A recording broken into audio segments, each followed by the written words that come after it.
Excuse me. Welcome into the very first episode of The Sit Down with Shane, formerly known as Kollectiv Knowledge. So we're kind of transitioning from episode 31 to episode 1. And joining me tonight for the first episode of The Sit Down with Shane is the one and only Dan Turner, who is a writer and podcaster for Champions Round and In Between Media. Dan, how you doing tonight, buddy? I'm doing fantastic. That was a fantastic intro. I'm so excited to be the first guest on the new show. It's going to be a lot of fun. Yeah, absolutely. Just returning the favor of being the first guest on your show way back when. Those were the days. Yeah. Those were the days. Yeah, that was a fun show. They were. So, you drinking anything tonight? I am not. No, I ran out. Lame-o. I am drinking. I know. It's a Tuesday, man. It's a Tuesday. So we're potting. You can drink. It's the rules. I drank all of it this past weekend. Okay, I had people over, and all my beer's gone. Okay, that's fair. I went and bought beer last night, so I'm drinking a new to me Wicked Hazy from Sam Adams. It's a juicy New England IPA. Wonderful. Have you had it before? I have not. No. Me either. So IPAs for me are touch and go, honestly. Like I like some of them, but sometimes just like I like hazies because they're usually a bit fruitier. Yeah. But when I cracked this one open, I could like smell the hops, and I was really, really concerned that it was going to be way too hoppy and bitter for me. But it's actually pretty good. That's good. So that's really good. All right. Well, we are going to jump right into an ad read quickly because, you got to pay the bills and whatnot. Got to pay the bills. So come prop up on Thrive Fantasy next football season. Thrive Fantasy is a daily fantasy sports and esports app for player props. You choose 10 out of the 20 available player props to build your lineup, and each prop is assigned a fantasy value based on the likelihood of the over and the under hitting. You hit the most props, rack up the most points, and you win a share of the prize pool. And it's easy enough to win because even I can win on Thrive. Download the Thrive Fantasy app on the App Store or Play Store or by visiting their website, www.thrivefantasy.com. Sign up and prop up today, and when you do, use promo code FFShaneB. All right. We made it through. You did it. You ready for the first question? I am. I was born ready for questions. Beautiful. When was your first fantasy football league, Dan? My very first fantasy football league was back in 2005. Okay. I was a sophomore at Monmouth University. I was living in it was like a dorm suite, so there was 8 of us there. It was my best bud Ray and my friend Gerald, and the first league I think was 10 teams. I think I drafted Tomlinson first. So the first ever pick. That's a good choice. And I ended up winning actually the very first league, and it's been going on actually ever since. This will be our 17th year. Whoa. Yeah. A lot of people have come and gone. I think there's 3 of us left that were in the first league, but still, the fact that it's still going 17 years later, I think it's a big accomplishment. So it's a lot of fun. We've evolved. People have gotten married and have their wives and spouses and stuff in the league, and we have punishments now and nice. We go to each other's houses, and it's good. It's a lot of fun. We have a good time. So you were one of the only people that league is still going. So I can actually ask you this question and not have to think of another way to ask it. What are the league settings for that league now? So the fun part about it is the winner of the league gets to be the commissioner the next year. So they get to pick the settings. So it's never the same twice. So when I won, it was we had multiple flex positions. It could be an auction draft. It could be super flex. It could be IDP. It really depends on who wins and what they want to do with it. So it's never the same year to year. Keeps it fresh. That is really cool. So who did you win this past year? I did not. My best friend's wife actually won. Very nice. This past, which is funny because she's also the last place punishment commissioner, so she always doles out the punishment. So she both won, and we have a cool wrestling championship belt as a trophy. Nice. So both won the league and can dole out the punishment. So it's a win-win. Oh, that's going to be a double whammy for whoever lost. Yeah, and it's funny because the guy that lost is the guy that usually hosts the draft. So it's going to be in his own household. He's going to have to be embarrassed, but it happens. That's beautiful. That is absolutely beautiful. Mm-hmm.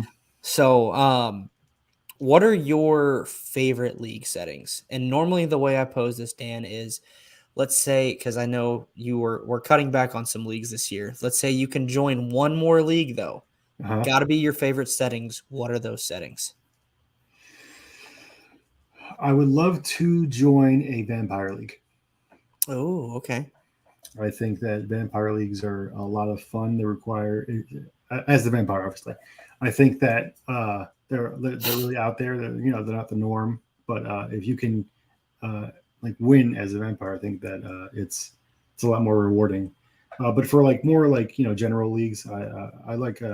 I've grown into Superflex. I think I used to hate Superflex. Honestly, I think that was the most annoying thing. Like Jay and I used to have like screaming matches about it. It was hilarious. But everyone's moved towards that, and I've been in so many leagues now where that's the norm that I've grown accustomed to it. But I really enjoy also playing IDP. Okay. I think that IDP is really underrepresented. I get it. It's it's a whole basically a whole nother roster of players you have to deal with, and the scoring isn't uniform, so it's tough for people to get into. But I have fun with it. Yeah, I like IDP. And shout out to Jordan Rains, 50 Just Shades of Drunk, on Twitter. I like those scoring format that he came up with for IDP 1-2-3. Feel like it makes it fair across the positions, and pretty consistent for the positions as well. So I like that format for IDP personally, but I'm a big IDP fan as well. Yeah. Can you do me a favor? Yes. Can you explain to me, because I've forgotten, and to the listeners, what a vampire league is? So basically what a vampire league is you have, say in a 12-team vampire league, 11 teams draft. Okay. The last person doesn't draft at all. But after the draft is over, they get their pick of every player that's on the waiver wire to build their roster. Then as the season progresses, when they face off against an opponent, if they beat that opponent, they can take a player from that roster and put it onto theirs. So if you, for whatever reason, you beat, week one, you beat the guy and he has Patrick Mahomes or whatever, and you can take Patrick Mahomes for yourself. Got it. And basically you continue that until either you miss the playoffs or the vampire wins the league. Got it. So if the vampire makes the playoffs, they win the league? Or do they have to make it all the way to they make it all the way. They got to win. The goal for the vampire is to win the league, like everyone else does. But got it. They start with a By the time they get to the playoffs, if they make it to the playoffs, their team is usually pretty beastly. So but it's fun because there are some variations. Some of them is you can only take someone that's on either a starter, or you can only take a bench player. So do you play your best player, or if you think you're going to lose, do you bench him? Stuff like that. So it's a fun little wrinkle, and it get a whole other layer of strategy. So it's a lot of fun. Oh, cool. Thanks for explaining that, because like I said, I couldn't remember, and I haven't actually played in one of those. So and I think I'm going off on a slight tangent here. That's right. I think there are actually leagues that combine guillotine and vampire, and sometimes people will call those Walking Dead leagues, which I love. Or there's another type of league that's a Walking Dead league, and I think it's similar to the that'd be a lot of fun. Yeah, those types of off the wall leagues are a lot of fun. It's nice to break up the, obviously normal leagues are fun, but sometimes it can get monotonous. So having those oddball leagues it's a good change of pace. Yeah, totally. All right. When did you start making content for fantasy football? I started, this July of 2018.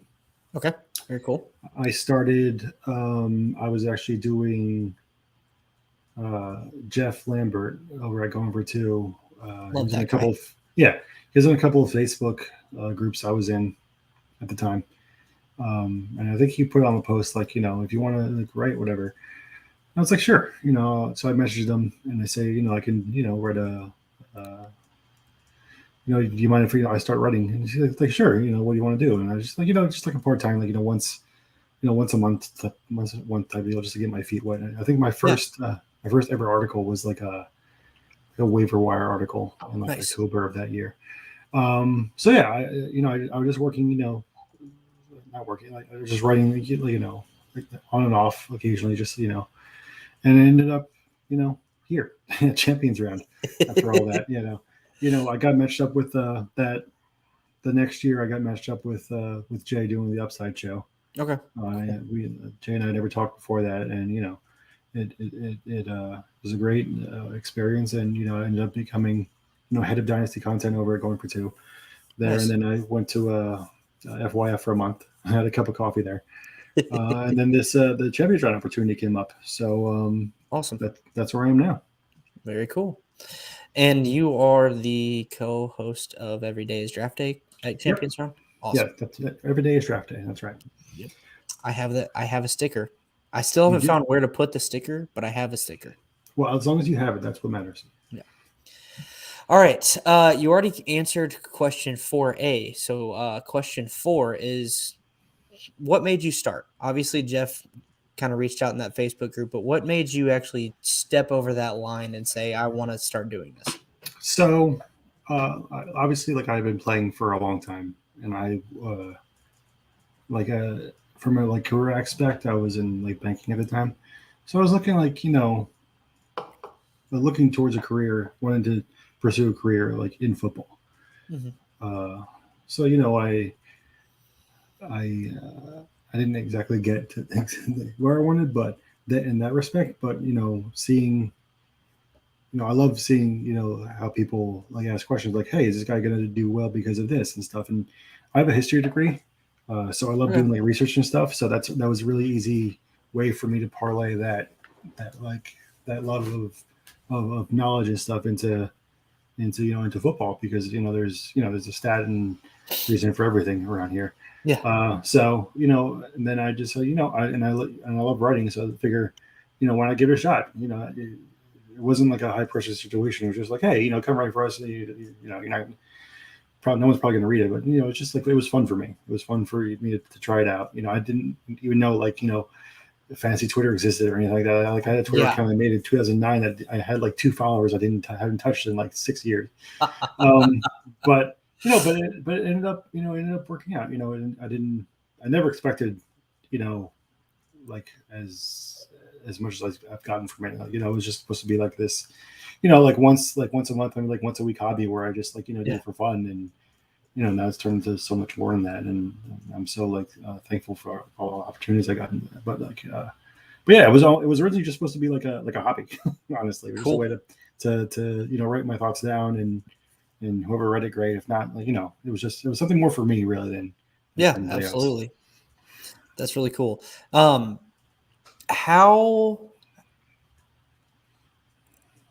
I got 2 questions for you. Neither of these are on the show sheet, so I do apologize. That's fine. What made you jump from writing to podcasting? That's a good question, because I hate public speaking. Like, I'm the worst. Like, I have the worst stage fright. Like, I could never be in a play in high school or anything like that. Like, every time I have to make a speech, like, I freeze up, and I hate it. So honestly, it was just something like, hey, we need, you want to do a show? And like, here's Jay. And like, so I said, sure. Like, I had gotten like a little more into fancy Twitter, and I saw like everyone, was like doing podcasts. And I was like, it seemed like a lot of fun to and it's a lot easier to express your thoughts to talking than it is, sitting down and writing. So I figure, it's another medium for me to, get my stuff out, and maybe it'll help with the whole like public thing, and I ended up doing great. Awesome. I think I'll be the first to admit, like, I'm not like the best one in the world, but I think it's a lot of fun.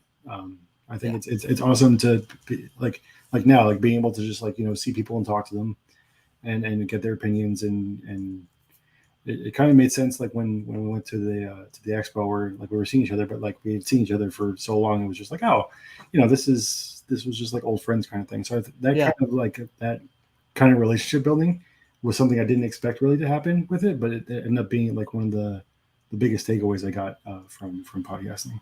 Awesome. I love that. Okay, so then here's the follow-up question. Which do you prefer now, writing or podcasting?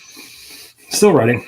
Okay. I still prefer writing. I like doing both, obviously, but I am so much more a better writer, in my opinion, than a talker. Yeah.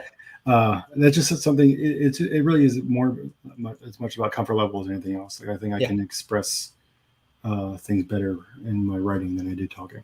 I gotcha. Awesome. All right. Next question for you is, what is your favorite thing about the fantasy football community? My favorite thing about it is the sheer amount of personalities that exist in the same space talking about the same thing. Like you have people like, you have like Jeff Bell and Dave Kluge and stuff like that are, they're super like, and even like Munter Difflin that are like data guys, and they're super like, into like, analysis and research and stuff like that. And then you have like people like Cooter Doodle that are just like they're just completely like off the wall. Like, what in the hell are you talking about? But it's so much fun, and it just so much. It's so awesome to see that everyone like that exists in the same space. And there's obviously a lot of people, like there's some people that that there's a negative aspect to that as well. Everyone has like trolls and stuff like that. But for the most part, it's been great. Getting to know people, like making friends. Honestly, it's been a very fulfilling life experience. Like, seeing people that you would never talk to otherwise, and they become like your close friends. Like you're texting these people like, hey, like how's your wife and kids? Like, without that and without Twitter, like you'd never even know they existed as a thing. Yeah. So no, totally. that's a great, and obviously you have something in common because you're all there for the same reason. So it's a great like launching out points for a lot of friendships. Yeah, no, I absolutely love that answer. And it's different enough. It's still the same, like the community aspect of it, but the angle that you took on it was different than what I normally get. So I appreciate that. Thank you. Mm-hmm. You're welcome. So next question, not fantasy football related. Not fantasy related. All right. Tell us a little bit about yourself outside of fantasy football. Okay, so outside of fantasy football, well, I'm married. Okay. I've been married since. Coming up. Huh? Yeah, it's August 1st was when we got married. So cool. It's March, but time moves quick. So that's been awesome. My wife's a Giants fan, and that's why everyone asks why I have the Barkley jersey. I was gonna ask that. Actually, everyone asks every show I'm on why I have a Barkley jersey and an Eagle fan. It's because she won a signed Barkley jersey, so it's up there. I'm not gonna put it up there. And then he's a Penn State guy, so I can't say no. Happy wife, happy life, right? Right, exactly. You get it. I love playing pickup football, flag football. I actually got to play at MetLife in a couple of flag tournaments. So that's been a lot of fun. Like, seeing, like, walking on the field and seeing the whole scene, like, holy shit, how are you gonna, how do people, sit in front of like 80,000 people and do this? It's crazy to me. Yeah. We got a real life Vince Papale here. Right. Exactly. Exactly. Yeah. Right. But yeah, no. And I enjoy swimming. I'm a really good swimmer. Swimming, really? Swimming, yeah. I used to swim on the swim team in high school. It's the only athletic thing I ever did in high school. But yeah, I like. And then you play a little bit of video games too, right? A bit. I played some Rocket League together. Yep. I wish I had more. I don't have as much time for video games as I used to. Obviously, with marriage. Up. But marriage, yeah. Marriage, wife. You can just stop at marriage, and that explains it all. Yeah. But no, actually, I'm playing the new Elden Ring game. Okay. Right now, so that's been pretty fun. A lot of fun. Awesome. All right. Well, you kind of answered this question with that question, but what are some other hobbies that you have outside of fantasy football? So I love traveling. Okay. I'm a really big travel guy. It's funny because like when my birthday or something comes up and like things where you usually get gifts, and stuff. Like I don't really want like anything. Just give me like some money so I can go like to Florida or something, or like Louisiana or New Orleans, right? Yeah. Like I'd rather spend the money on like going somewhere where I haven't been Or than Greenville. yeah, or Greenville. Yeah, I'm actually yeah, yeah. But I would love to go to Europe. Europe is somewhere I haven't been yet. Okay, cool. I've always wanted to go there and see like the history, like nerd in me, Yeah. like go see the Colosseum and like the catacombs in Rome and stuff like that. So Cool. that's something I definitely love doing. Where's your favorite place that you've traveled to so far? Hawaii, easily Hawaii? Hawaii. Yeah, Nice. I used to go to Hawaii with my family pretty much every year when I was younger.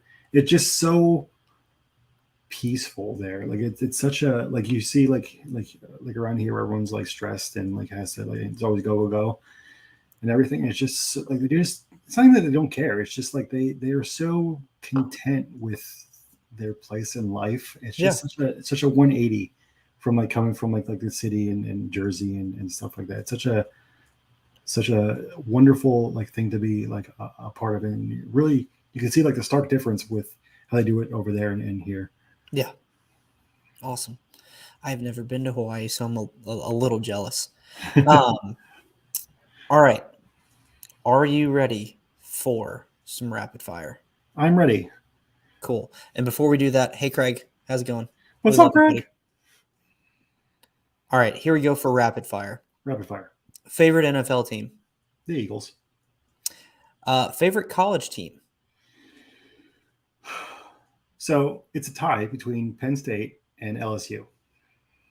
Interesting. Okay. Yes. Why LSU? Why because when I was like growing up, I like how they play football. I love when like you could actually hit on defense, and they were always like a really good defensive team. Mm-hmm. So and then when they had when Saban was there and everything, and they won the title and everything, and I just I've been following them since, and Penn State because I just love all Philly everything. Yeah, so absolutely. So yeah, those two. Cool. Favorite sport that's not football? Soccer. Interesting. EPL guy? Different European league. No, definitely some EPL, some La Liga too. Okay. Well, who are your teams? I go to Syria. I don't really have like a thing. I just love watching like soccer. People play. I don't really have. Yeah. I'm not invested enough to like pick a team, like follow them like that. But I just love watching them play. Like I always used to watch like the World Cup when because my mother's family is from Uruguay in South America, so they're big. That's where I got my love of soccer came. So it's really just about like watching like good soccer. Like I didn't really have like a favorite, like EPL team or something like that. Okay, cool. Tottenham will take you. Come on.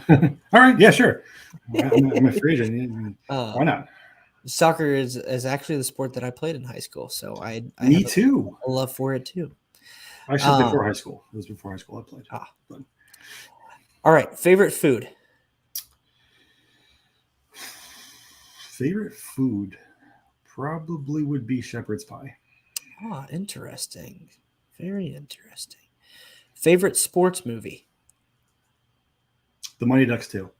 Nice. Favorite non-sports movie. Star Wars. Love it. Favorite band. Queen. Oh, favorite Queen song. Radio Gaga. Nice. Favorite adult beverage. Whiskey sours. Oh, that's a good one. Favorite TV show. Chuck. Interesting. I haven't heard that TV show name in forever. Mm-hmm. But I remember all the commercials when I was growing up. Yeah. Favorite actor. Ryan Reynolds. Ryan Reynolds? Yeah. Nice. That's a good one. Yeah, I think he's just funny. Like, yeah. And it's not even that he just works so well with everyone he's in a movie with. Yeah. Like that's the what I'm looking for when I watch movies. Like, how well do the actors like coexist? Like the synergy in the movie, and like he just knocks it out of the park more times than not. So I really appreciate that about him as an actor. Yeah. He is someone who I feel like from an acting standpoint, we could talk about range because, like, he's always kind of funny in his roles, but he's got the skill to to obviously play that into everything, but Right. then also kind of be in a more serious role or be a really funny guy or be like, I don't know, comedic relief. Just he's got range, I feel like. Similar to one of my favorite actors, which is Gary Oldman. I love Gary Oldman too. He's so good. Okay. Last two questions for rapid fire. First one, need for both of them, I need all time and I need right now. Okay. Okay. So first one is favorite defensive player. All time, Brian Dawkins. Okay. No question. Love it. Yeah. There was no right now, probably it's a good one. Right now, defensive player would probably be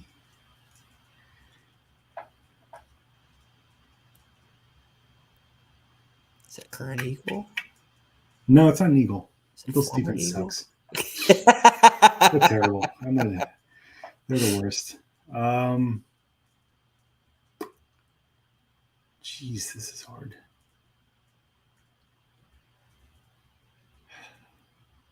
We can come back to it if you need to. Yeah, we can come back to it. Okay. Come back to it. All right. Same question, but on the offensive side of the ball. So favorite offensive player all time and right now. Okay, so all time it's LT. Okay. Nice. Just because like the stuff that he was able to do, just like even like receiving and everything, he's just so like the definition of like generational talent, like we throw that around way too much. Like he was personified generational talent. Like it's crazy how everyone, we still pretty much compare all the running backs that come out to him. So I was lucky to be able to watch him, watch him play. And current offensive player that I really like watching.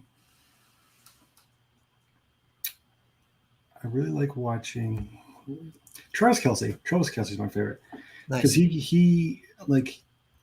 I know you had like Tony Gonzalez before him, so he was like to have that kind of like mold of athletic tight end, but he just the consistency to which he's been able to perform when he's pretty much been besides Tyreek Hill like the only guy like the middle of the field, and like he's gonna and you just can't stop him. So I really and he also like his brother is part of the Eagles, so that helps too. Yeah, but yeah, I think Travis Kelce is it. Oh, and for current defensive player, it's TJ Watt. Nice. He's just you don't really see a lot of defensive like either as end or like outside linebacker in a 3-4 where they're just completely unblockable like he is. Yeah. Like you have to pay like he's the guy in the front seven you have to pay the most attention to, and it, and he still beats you. Yeah. And that type of like I love that kind of. I'm a really big like defensive guy, like the Reggie Whites and the Lawrence Taylors, where you just could not stop them from no matter what your plans. And I love that about him. And so that's what I go with. Awesome. I love it. All right. Well, that wraps up the 31st episode of Kollectiv Knowledge and the first episode of Sit Down with Shane. Number 1. So make sure you guys follow Dan on Twitter at EagleDanFF. Dan, before we hop off, anything that you want to plug? I actually just finished today writing a new article about where I think the best landing spot for Baker Mayfield, your boy, would be out of the. I thought it was the Colts. The current out of the current options, and I filmed a podcast today with Jeff Hasley. Nice. So go check that out too. Awesome. Well, thanks again for coming on. This was a blast, and I miss you. It's been too long. So I miss you too, buddy. Glad we got to reconnect. Make sure you guys follow us on Twitter at FFShaneB, at EagleDanFF, and at Fantasy Nightcap. If you enjoyed the video, please like and subscribe on YouTube. It is the Fantasy Nightcap now. And don't forget to sign up for Polly's Playoff, a tournament to end Alzheimer's. It is the pinned tweet on my account. And this is the Sit Down with Shane. Cheers. See ya.